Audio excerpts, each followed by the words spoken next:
पवन सिंह के एक नए गाने को लेकर किया जा रहा है बड़ा दावा। जी हाँ दोस्तों, इसी गाने को लेकर हम करने वाले हैं बड़ा खुलासा।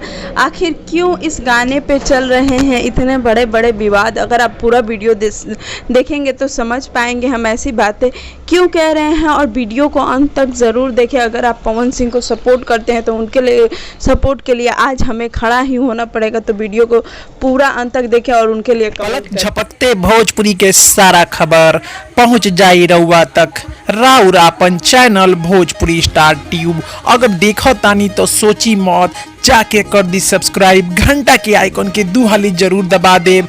सब खबर फ्री में पहुंची रउआ तक। नमस्कार भोजपुरिया, जहां हम आपको बता दें कि पवन सिंह का एक गाने को लेकर हम करने वाले हैं बड़ा खुलासा। एक पोस्टर लॉन्च किया गया है जिसका नाम था साड़ी पके फोटो, और बताया जा रहा है कि यह पवन सिंह का गाना है जो जल्द ही हमारे बीच में आने वाला है। लेकिन हम आपको बता दें कि पवन सिंह के दोस्तों और पवन सिंह के तरफ से कुछ भी अपडेट नहीं आया है इस गाने को लेकर।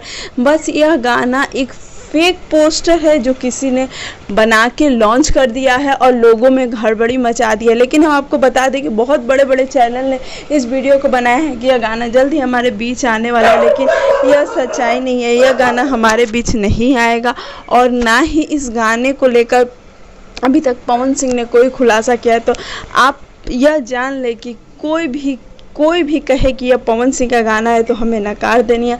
पवन सिंह के नाम पे काफ़ी ज़्यादा फ्रॉड हो रही है इस भोजपुरी इंडस्ट्री में, जिसे हमें ख़त्म करना। हम तो यही कहेंगे कि पवन सिंह को सपोर्ट करते हैं तो नीचे अपने दिल की बात ज़रूर लिखें।